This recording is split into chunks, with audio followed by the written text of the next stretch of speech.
It went from exponential potential to not being able to pay for the rental or even a bill from the dental. Now how's that for your mental? I've been through hard times too. The situation demand I bring the hard rhymes through. That's why I'm raw times too. Half despicable, last man to bring it through. Fast raps and critical stats, analytical.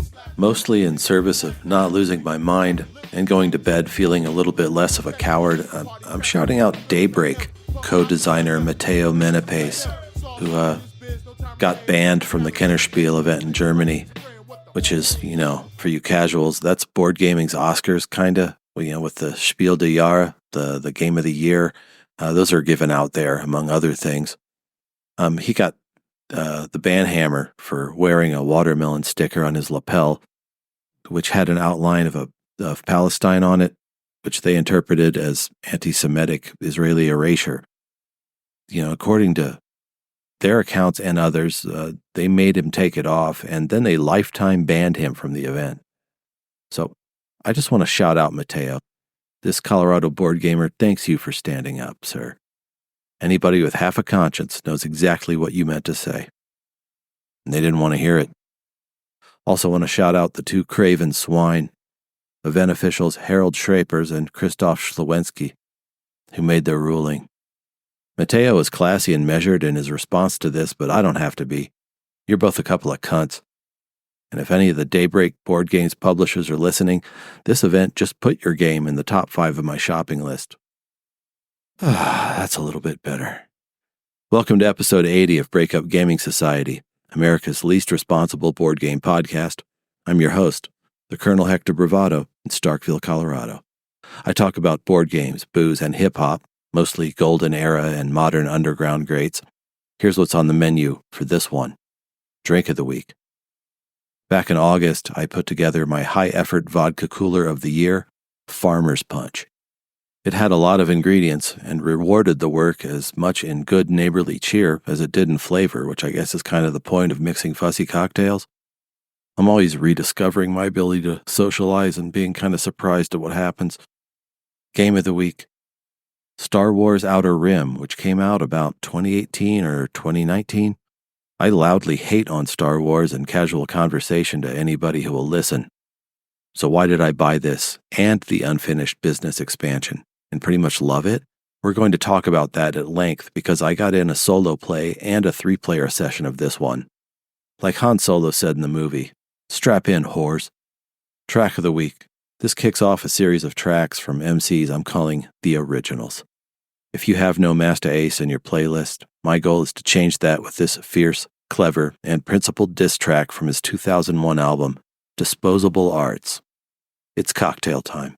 Slap, slap, I'm hitting you, smack, smack, I'm sticking you, smack, lips to stack chips, all with the lyrical technique. Breakup Gaming Society's chief mixologist, Skirt Vonnegut, sends me a lot of intriguing recipes for drinks that I can't afford or full of ingredients I can't find.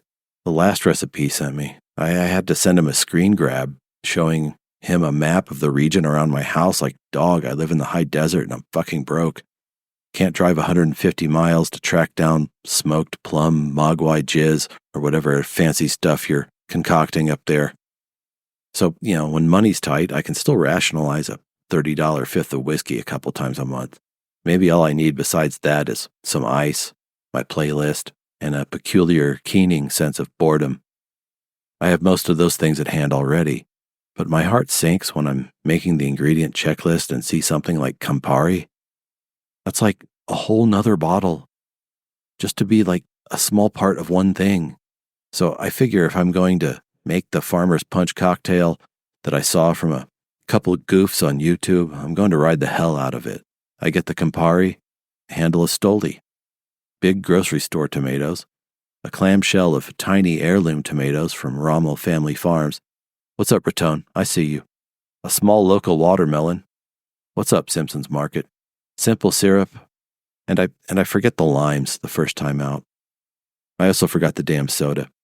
Luckily, I had some lime-flavored La Croix, so I was able to kind of cut both corners effectively on the inaugural pour. Now, there's a couple things, even when I'm going to all this trouble, that I'm not going to do. Like, the video also called for double straining the drink. I'm not double straining shit. So there are tomato seeds at the bottom. Who fucking cares? But the word of caution, if you do this one, a tomato or at least the ones I had, didn't do that much in a hand juicer.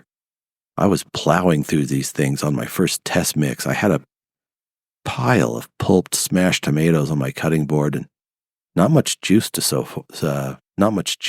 for it. It felt wasteful. So the second batch, when I poured them for a buddy in town, I just bought a bottle of low-sodium V8 to save steps and material. And this time I remembered the fresh lime, and it came out swimmingly. I even did a parsley garnish and a cubed melon with a little tomato on a toothpick. And after all that, summer reified. It's the cup that reminds you of the primacy of sunset on desert grasses, a chair in the shade, and a blessed stretch of hours to do with as you wish. It asks you what you were worried about this whole time, and with 2 ounces of vodka plus the Campari in each one, you soon forget the answer. I poured some for my homie Sky on his porch on an evening of thunderstorms, playing rock-steady classics from Lynn Tate and the Jets and shooting the shit. Poured him again for Rygar and Donovan when they came over for ribs and a game of Star Wars Outer Rim. That's the game of the week we're going to hear about in a minute, for Donovan's birthday. Guy looks great for 63. So I got the social mileage I wanted out of that investment and effort. And I remembered, that's the reason that you fuss about a drink like that and present it proper. It's to share, which I did. So thanks to Outdoor Test Kitchen on YouTube, I used their recipe, which I posted in the show description on the episode page of my website, breakupgamingsociety.com. You can make small mods to this aggregation of summery, sweet, fizzy things and still get a great result. I don't know, maybe with the changing climate, watermelons are still ripening. I have no idea. I hate this century. Anyway, stay tuned for next week when we explore the brute charm of the ruthless Megatron Bloody Mary, celebrate the end of Brat Summer, whatever the fuck that was, and kick off the original beginning of Poppy Tracksuit Fall. It's time to play now. Slap, slap, I'm hitting you, smack, smack, I'm sticking you, smack, lips to stack chips, all with the lyrical technique. So I haven't given a shit about Star Wars since I was 13. And, as a matter of fact, I've grown to hate Star Wars as a hegemon of the imaginary, emblematic of the commercialization of nerd identity, taking so much oxygen out of the room for people who like to geek out on stuff, but who are really only consumers for a dwindling handful of greedy franchises. So it would be fair if you'd ask at this point, all right, asshole, why'd you get this game? Because I was in the mood for a freewheeling new adventure that told a story. My attempts to play a whole campaign of Wasteland Express delivery service by myself didn't work. I abandoned it after a few plays. It was just errand running. It didn't have any snap. I found myself missing experiences like Z-Man's Merchants and Marauders and Fantasy Flight's burgeoning Merchant of Venus reskin from about 10 years back. Luckily, Brian Montes of Game Night Games in South Pueblo was there for me. I wanted to check the shop out while I was up there on an errand, but I got there an hour before opening. I'm slumping, crestfallen, back across the 95-degree parking lot when I see a guy walking to the door who has to be the proprietor. Find out he's not opening for another hour. But I whine about being a country boy who has to drive back home 80 miles away and just won't be able to hang around town for an hour, and who knows when I'll be back.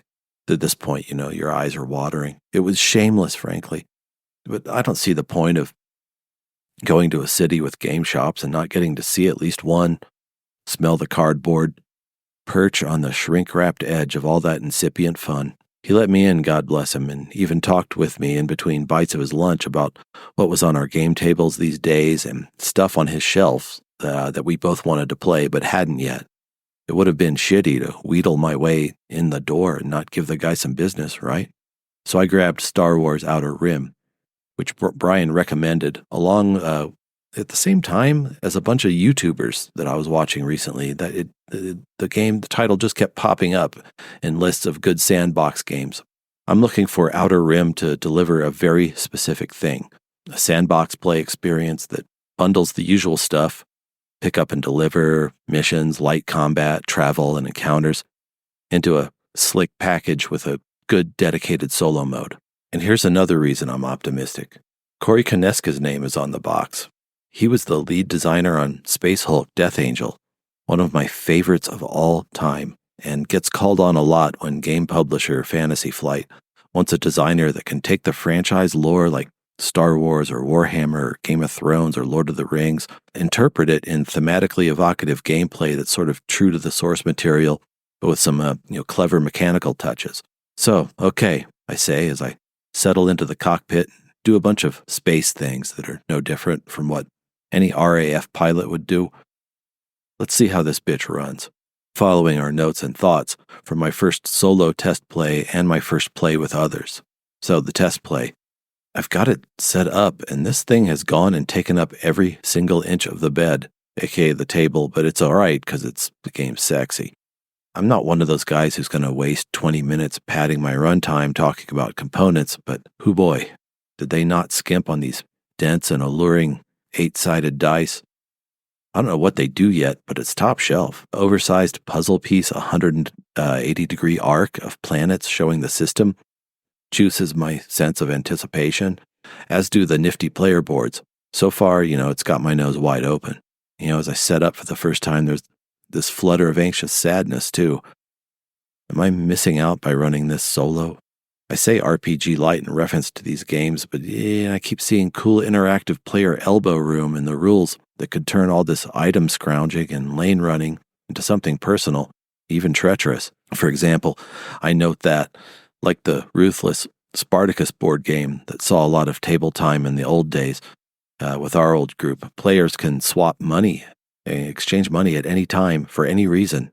They can make promises for that money that they may or may not keep. Swapping items and jobs is another possibility that's baked into your turn sequence. I find another place in the rules that details what happens if one player has taken on a bounty job and the particular head that some faction wants on a wall just happens to be one of your crew members. This is a really cool design choice in general. Our old favorites like Spartacus and the Game of Thrones 2nd edition both did this. They inferred the nastiest parts of a table's metagame and just made it part of the rulebook. Even the expectations of what would happen, I think it helps when you kind of see in the rulebook that you expected or allowed to be a little nasty. Sometimes screwing other players by agreeing to gang up on somebody or double-cross somebody is upsetting. It might be allowed by the rules, but it might violate more delicate understandings of how other players want to enjoy the game. But with this approach, it's like the designers asked, what would the most devious, cunning player do in this game to win and make the other people cry? And just took the top couple answers and formalized them so you can logically be an on-the-table bastard without being perceived as an at-the-table bastard. Ideally, this should create, a very dramatic, RPG-like drama, and makes me wonder if the Against the AI deck solo version I'm going to describe in part 1 of this segment isn't a much more sterile version of what this game could be. I can tell already that they didn't do some lazy run around and get items dungeon crawler designed to fleece Star Wars fans here. You can get the blood running hot and close to the skin, generate some emotions and grudges. I was expecting something fluffier, but there's a mean streak in here that is kind of turning me on. But, back to my first setup for a solo contest against the Atoma. So I draw Dr. Afra, I don't know who that is, and a G1A starfighter as a starting craft. Now, she appears to be strong in knowledge, stealth, and tech, with the protean ability to pick up single skills on the fly. She's none too good at ground combat, but we'll have to work around that or buff her somehow. Across the table, ready to generate headaches for me with its deck of AI actions, none other than Han Solo himself and his G9 rigger.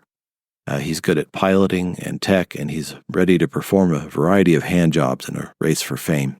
So, I get a couple turns in, and this game is a lot chewier than it looks. I was bragging to my friends in town that I was going to run a whole game against the AI tonight. That's 2 hours before bedtime, and there are a lot of conditions and stipulations attached to encounters, events, and such, and I'm still figuring them out. My character, Dr. Afra, has only achieved the first of the 10 fame points I'll need to beat Han Solo. It looks like I will be having more meals standing up in the kitchen. Also, during this session, the magic happens. I'm simultaneously fumbling through running my game, plus learning how to operate Solo's AI adventure parallel to mine, bouncing back and forth between the how to play book, and the deeper nuances of the rules reference, assuming the automa is going to steamroll me during my apprenticeship, and I get the chance to do something really nasty and aggressive. Just one planet away, Solo makes an illegal cargo delivery that earns him a nice pile of cash, but damages his craft. I happen to have a job card in one of my slots that lets me engage another player in hand-to-hand or ship-to-ship combat, my choice, if they have a negative reputation with any of the region's 4 factions. Solo, true to form, is not in good standing with the Hutt right now. I spend all my money to upgrade my ship and pounce on him with a fresh off-the-lot heavy-duty lifter fitted with a quad laser cannon I bought just for insurance.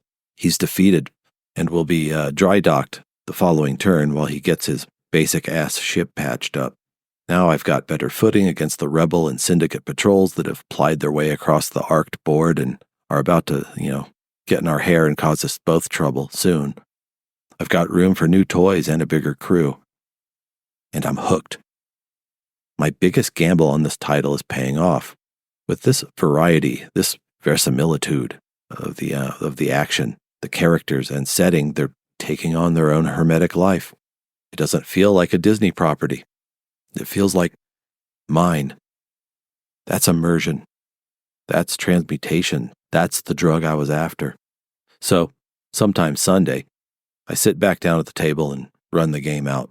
Dr. Aphra, fresh off the heels of screwing over the rebels on Lothon at the behest of Grand Admiral Thrawn, arrives on Mon Calamari. Side note, it's a relief to know that Warhammer 40,000 hasn't completely cornered the market on lazy and stupid character and planet names. Mon Calamari, Jesus Christ. So, she heads there and snags a relic from a temple on a mission. By this time, I'd amassed a crew of 3 characters, so I had what I felt, like what every skill category covered and could pass a large variety of checks. You pair that up with Dr. Aphra's ability to add a skill once per turn, even stacking it on top of an existing skill so you can get max proficiency and are almost guaranteed to ace the test. And I was just able to edge out Solo. He was sitting at 9 fame points, even with the setbacks. 1 from a win. But I caught some luck, too. The action programming of the game's AI action deck, led him to some inconsequential diddling around in the Ring of Catherine, and I got the opening and I used it. It was fun as hell, although I am a bit suspicious about putting a fairly detail-rich game on the table and notching a win, even a narrow lucky one, my first time out. So 1, let's assume that there are at least 3 subtle but important rule applications I got wrong. 2, let's hope that the things I read in a Board Game Geek rules thread for this game aren't true, that Dr. Aphra is overpowered. That would be a pity, because the game feels really well architected otherwise. I loved how the faction reputation and patrol craft worked. All the encounters and items were fresh and new, so I was headily and firmly in discovery mode. The AI action deck keeps a dependable, steady pressure on you.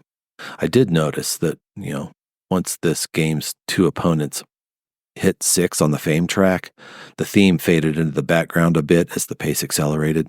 By this time, everybody has better ships, better everything, and those jobs that looked wildly difficult at the game's beginning start falling in rapid succession. Your last 2 turns aren't, mine didn't at least feel like places or exotic creatures or adventures. They were elements in an efficiency puzzle. But I can see this all changing with others at the table. More of a shared story, more cunning entities in your way, which it did not 1 week later when Ryan, aka Rygar, and Donovan came out for a cocktail, a rack of spare ribs for Donovan's birthday. When it's just me, I think I am going to take it out again, if only to iron out some of the rough spots in my rules knowledge and enjoy the wrinkles of the different matchups. There are 6 other characters I haven't even seen on the table. On nights I'm down for the setup, I can see cracking a bottle just for the hell of it and getting very absorbed in this. And if that gets boring, well, I've got the unfinished business expansion right here on deck. I just crack that open, flood the damn board with new ships, characters, and things to do. So let's talk about the multiplayer, which involved, of course, Ryan, who drew Dr. Aphra, Donovan, who drew Solo, and me, who drew a character named, I think, Ketsu. So I'm in the kitchen prepping the farmer's punch for the boys when I hear a piercing digital sound on my 5 o'clock that I assume is a phone alert set on obnoxious volume. Without even turning to look, I just instinctually shout, "Shut the fuck up!" Just like I do when I'm in a waiting room and the person behind the desk announces something not related to my appointment. I turn around and see that Rygar has brought a freaking actual lightsaber with him as for some themed accessorizing. It was annoying. It was also super annoying when, on about his third turn, he passed waypoint checks between planets that won him even more extra turns. And it was even more annoying to the point of being dumbfounding when he just up and pulled the infamous Kessel Run job, which is not easy for a starting character, and aced it. So there are multiple stages of skill checks for this one that require some tough rolls, and some of them are pass-fail, or you get to advance, but albeit with major penalties. I try to warn him about this and some of the checks he's trying, but with stoned gunslinger eyes, he calmly says, "I'm going to crit it." Reaches for the dice, doesn't shake them hardly at all, just picks up and chucks in one fluid motion, almost contemptuous in its offhandedness, and hits it.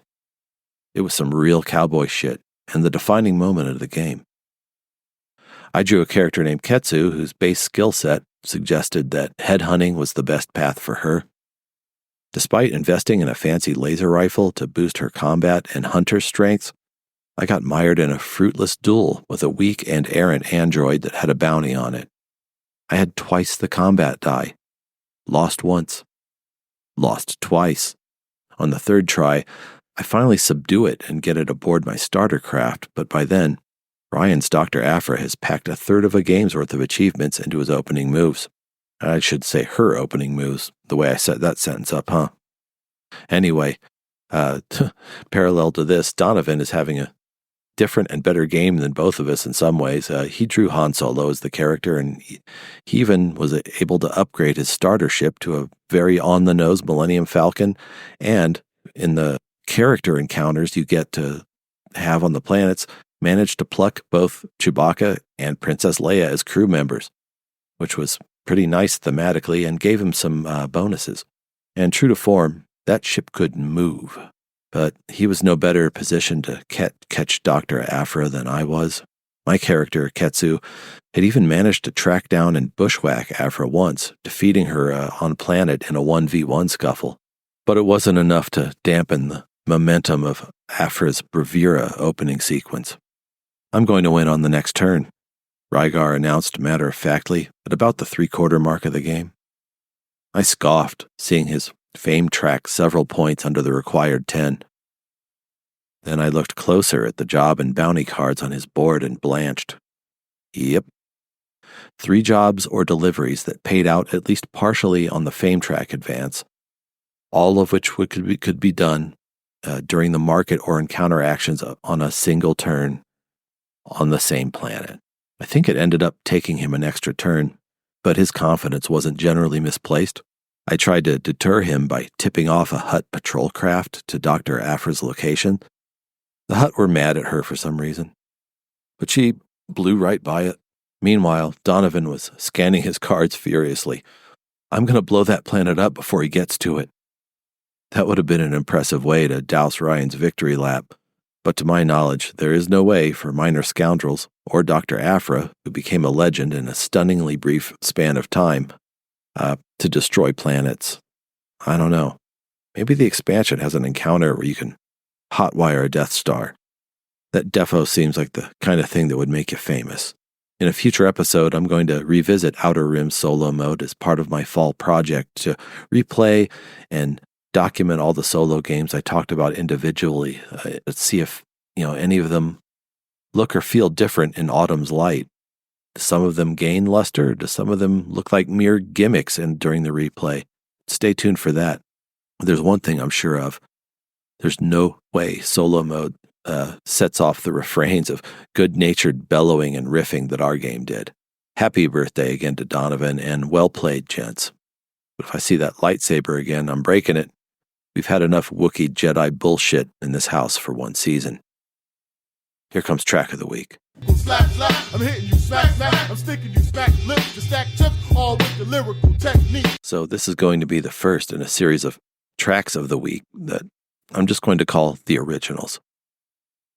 Rhymers who are either through having a wildly differentiated style, which, isn't easy to do even in the golden era when a zillion kids in every borough want to rap, and then again on, the digital era when YouTube and SoundCloud sets forward, unleashes a zillion more rappers and wannabe rappers into the fucking pool.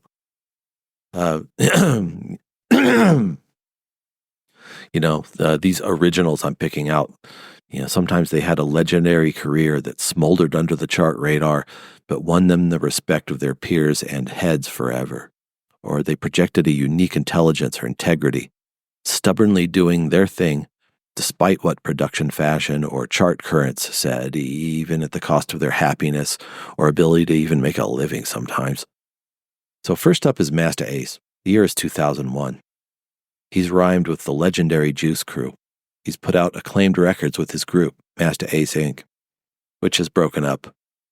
He's disgusted with the industry, and certainly not amused when he thinks a rapper named Boogeyman and separately a crew called the High and Mighty have both just taken shots at him.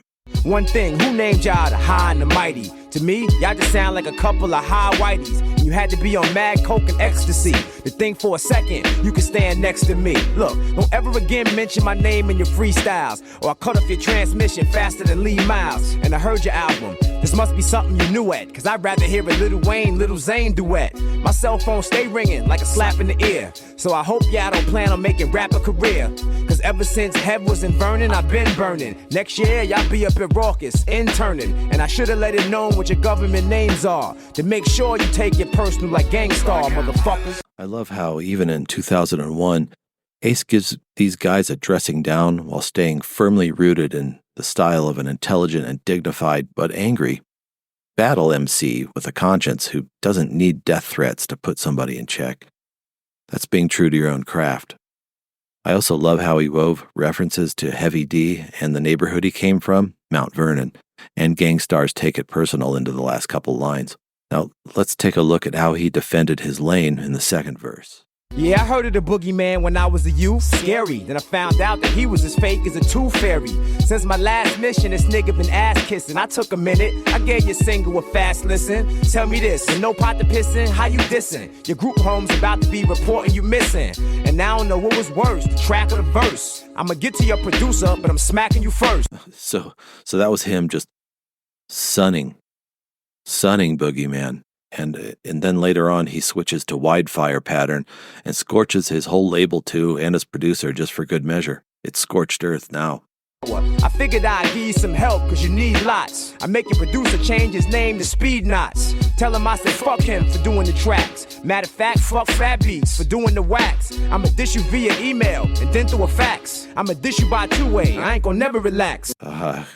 Can you feel that sculpted, slept on it and woke up mad and still made something good fury? That's presence. See? A rapper standing confidently in their pedigree, body of work, and style. It's like a crisp backhand to the mouth, or maybe even just a stern look from an elder that gets immediate compliance in the room among the little kids. I also read in an interview with Masta Ace that he intended for the Disposable Arts LP to be a swan song. He'd been quiet for a while before that, but wanted a final trip around the track with his vision, his production, nobody else over his shoulder telling him what to do. But it didn't turn out that way. Even though the label that released it went tits up about a month after it came out, the effort ended up rekindling his career. I guess we never really know which chapter we're writing when we sit down and hammer it out. Okay, that's enough of everything. This is the end of the show. So once again, for showing the local love for my Southern Colorado listeners and hobby gamers, make sure and stop by Game Night. That's KNIGHT. Get it? The next time you're in Pueblo, buy something. And if you want to support the man on the mic, that's even easier. Hit the donate page at breakupgamingsociety.com. Anything over $10 gets you a copy of my cocktail booklet as a thank you. And until next time, may you fight long and well. Should know the student can't fuck with the teacher. and acknowledge the rap. I tell you what, after this fat beat shit dry up for you, and all this hype I gave you wear off, acknowledge the rap. Come see me, I'll make you my hype man. And work on some steps, cause I'm gonna make you my dancer too. And as far as battling goes, come on man, I can't earn no stripes battling you. Tell you what, get at me after you sell like one record, and I'll break that ass, nigga. Ever front on me, nigga.